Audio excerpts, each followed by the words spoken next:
નમસ્કાર મિત્રો, ગુજરાતમાં જ્યારે સેવા અને મનોરંજનની વાત આવે ત્યારે એક જ નામ મોખરે આવે, નીતિન જાની, જેમનું આખું ગુજરાત લાડથી ખજૂરભાઈ તરીકે ઓળખે છે.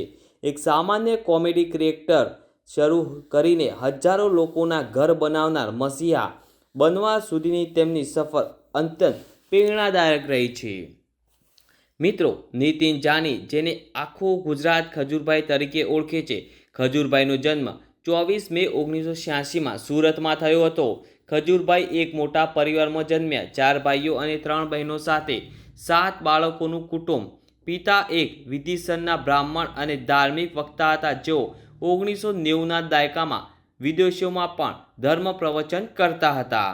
માતા મંજુલાબેન ઘરની સંભાળ રાખતા ગૃહિણી હતા. પિતાએ બધા બાળકોને રાજા રાણીની જેમ ઉછેર્યા હતા. બાળપણમાં નીતિન અભ્યાસમાં ખૂબ જ સારા નહોતા.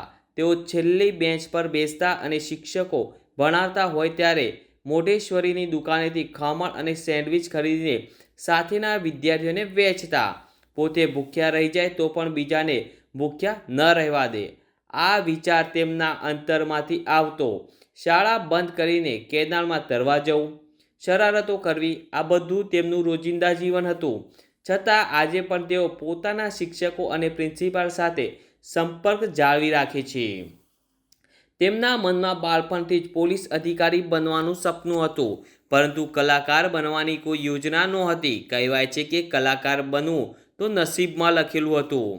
સુરતમાં 1 થી 12 ધોરણ સુધી અભ્યાસ પૂરો કર્યા પછી બારડોલીમાં ગ્રેજ્યુએશન, પુણેમાં MSc અને 5 સેમેસ્ટર LLB તેમજ MBA પણ પૂર્ણ કર્યા.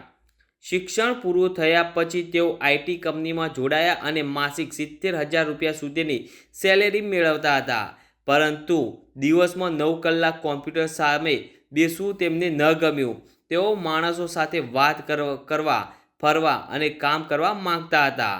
2012-13માં તેઓએ IT જોબ છોડી દીધી અને લોનવાલામાં બિગ બોસના શૂટિંગમાં પ્રોડક્શન વર્ક શરૂ કર્યું. પગાર માત્ર 17,000. પિતાએ એક જ પ્રશ્ન પૂછ્યો અને સપોર્ટ કર્યો, પોતાના પગ પર ઊભા રહે, ધન ભેગું કર, બીજાને મદદ કરવા ખર્ચ કર. 2015માં તેમનો પહેલો વિડીયો ગાર્બેજ ડિસ્પ્યુટ વાયરલ થયો. ગુજરાતમાં પતિ પત્ની કોમેડીના પાયાના સ્થાપક તરીકે તેઓ જાણીતા થયા. શરૂઆતમાં લોકોનો વિરોધ થયો, પરંતુ તેઓએ હાર ન માની. 2021ના કોરોના સમયમાં નીતિન જાનીએ પોતાની સોશિયલ મીડિયા આવકનો મોટો ભાગ અસરગ્રસ્ત પરિવારને આપ્યો. માઇગ્રન્ટ મજૂરોને ઘર પાછા મોકલવા, રાશન વેચવું, બધું ચૂપચાપ કર્યું. જ્યારે કેટલાકે કહ્યું કે તમે કંઈ કર્યું નથી, ત્યારે તેઓએ વિડીયો બનાવીને સેવા દર્શાવવાનું શરૂ કર્યું, જેથી બીજા પ્રેરિત થાય. જાની દાદા ફાઉન્ડેશન દ્વારા તેઓએ ગરીબોને ઘર, તબીબી સહાય, રાશન, વિધવાઓને સપોર્ટ, વૃદ્ધોને સહાય અને અનેક કાર્યો કર્યા. આવકનો મોટો ભાગ સેવામાં જ વાપરે છે. લોકો તેમને ગુજરાતના સોનું સૂદ કહે છે. નીતિન જાની ખજૂરભાઈનું વ્યક્તિગત જીવન પણ ઘણા ઉતાર ચઢાવથી ભરેલું છે.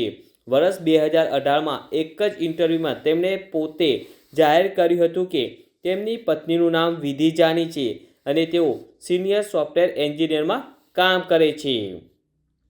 પરંતુ આ લગ્ન પછીના વર્ષોમાં સંબંધો વિસર્જિત પામ્યા. ડિસેમ્બર 2022માં તેમણે મીનાક્ષી દવે સાથે સગાઈ કરી અને 8 ડિસેમ્બર 2023માં સાદગીભર્યા સમારોહમાં લગ્ન કર્યા. મીનાક્ષી તેમના સેવા કાર્યોમાં પણ સક્રિયપણે સાથ આપે છે અને આજે તેઓ ખજૂરભાઈના પત્ની તરીકે વ્લોગ્સમાં નિયમિત જોવા મળે છે.